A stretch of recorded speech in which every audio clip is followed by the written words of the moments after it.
So it's Milky Way season, and I feel this sort of attraction for the Milky Way, for the night sky, and I love to photograph these kind of photos. I love to make these kind of photos.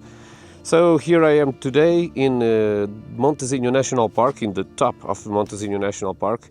It's a little bit windy, so I hope that the wind can stop by the night and I can have the reflections, because I have chosen a place here that is a lake, and what I want to catch is the reflection in the water of the Milky Way, at least sort of. So I have made another videos in my channel about how to make photos of the Milky Way, and I'm going to follow you by the process today, of course, but this is not a tutorial about how to do Milky Way photos. I choose a spot that it has water, it has reflection.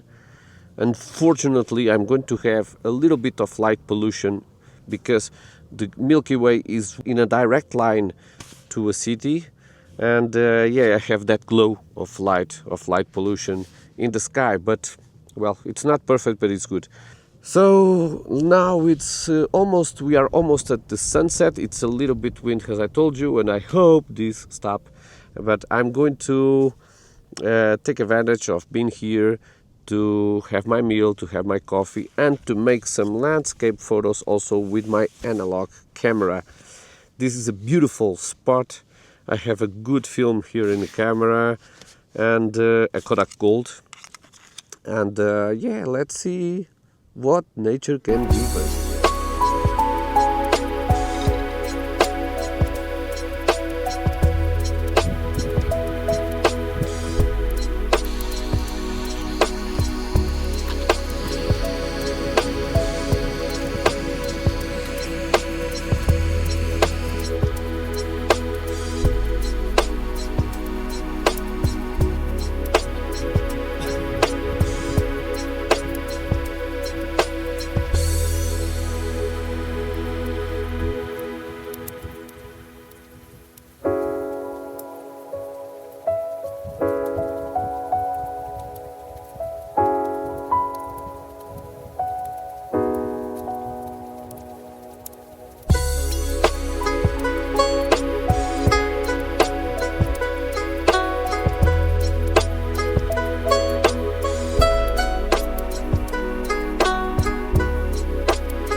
Well, the sun is coming down, and pretty soon we will have the night here, and this is the time for me to choose my spot for today's picture.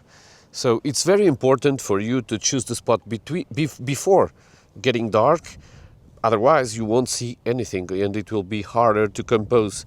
So the first thing to do is to compose your photo when you have light. For that, I use an app called PhotoPills that help me to see where the Milky Way is going to be in the sky and at what hour it's going to be there.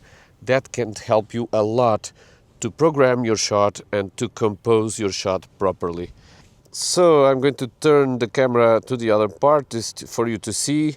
I am going to use here this perspective, and I have this foreground here with these rocks that I'm going to use. I will try to use. Let me get a little bit backwards. So I'm going to use these rocks in order to make some guiding lines for the Milky Way, which will appear around here. So this was going to be the shot, and I am also going to experiment another thing, because I am going to place myself here in the rock with a light, so giving a certain illumination to the scene, to the foreground scene, and then I will shoot the Milky Way.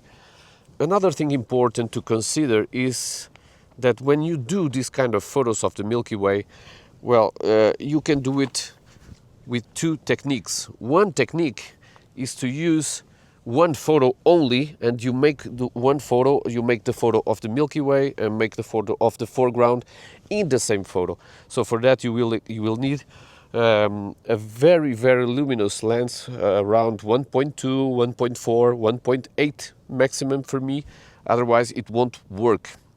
But I don't have that kind of lens, and I only own an f4 lens. With an f4, it's quite difficult to get the most of the Milky Way. In these situations, we use the so-called tracker. The tracker is a machine that allows you to make longer exposures. So, for example, if you use an f4 like me, you are in trouble. So you have to put the ISO way higher, around 6,400 or 8,000, to get some information, and you could be in trouble because of that. With using the tracker, you can make longer exposures without raising the ISO. So the ISO can be around 160, 1600 or 2000, and it will be okay. So how it works? You can make long exposures, about 2-3 minutes of the Milky Way, without getting the image blurred or without getting the trails in the stars, because these trackers will track the skies and they will follow the movement of not the sky, the Earth. The Earth is moving, not the sky, but it will track the movement of the Earth, and it will allow you to make longer exposures without having that problem of the star trail. So let's prepare everything. It's almost time, and hopefully I can have a good shot today. Let's see.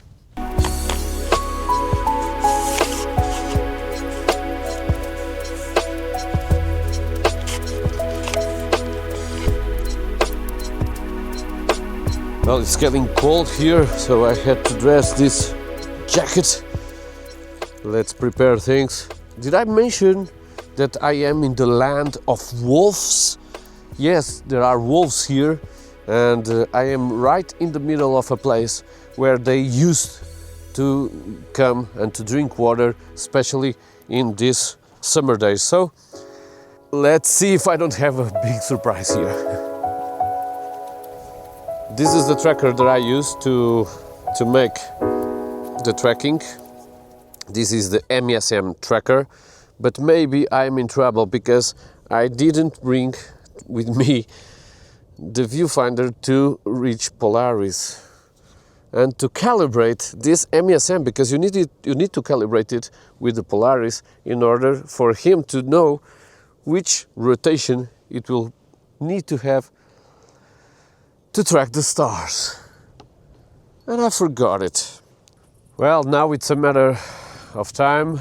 It's just waiting for the night to come. It's getting dark pretty fast, but I still have around, let me see, It's 9 o'clock. I still have at least 1 hour until the good conditions come and the Milky Way appears. So, to make this kind of photo, you also need to have clear skies, of course, because you are photographing the stars, and you also need to have a sky without moon. So the best time is when you have the new moon, or when the moon is in another position in the night and it hides in the earth and you don't see it. So I have a tiny moon here, and let's see if you can see it. It's very, very tiny, but it is progressing towards the horizon level and it will disappear pretty soon. So I will have some dark skies, and that's all that we need in order to have good conditions to photograph the Milky Way. Another thing that is important for Milky Way sessions is these headlamps here. Let me show you mine.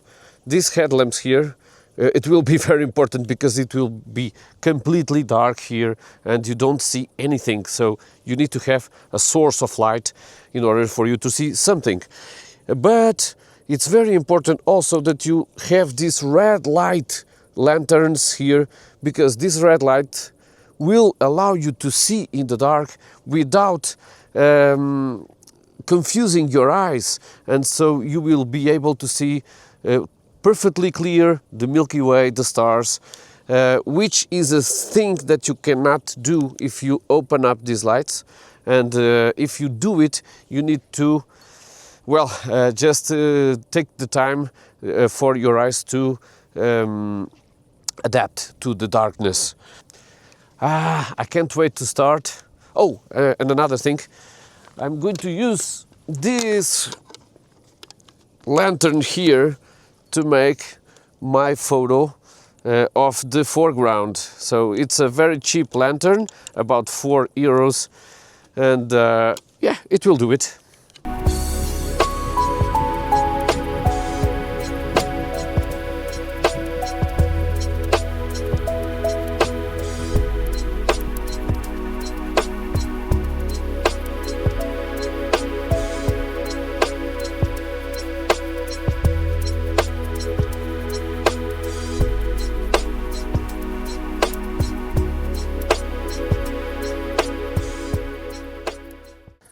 Well, and there she is, the infamous and glorious Milky Way.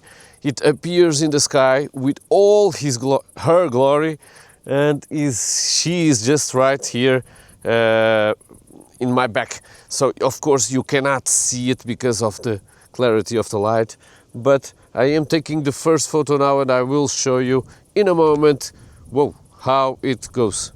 Wait for it. Unbelievable. Great photo. Yeah. Well, it's kind of cold. We are in the high mountain, and it's summer, but it's of course cold, and this wind freezes everything. It's very cold. So now it's time to make some more shots and to enjoy a little bit my presence here, and if the photo turns out to be any good, I will show you now.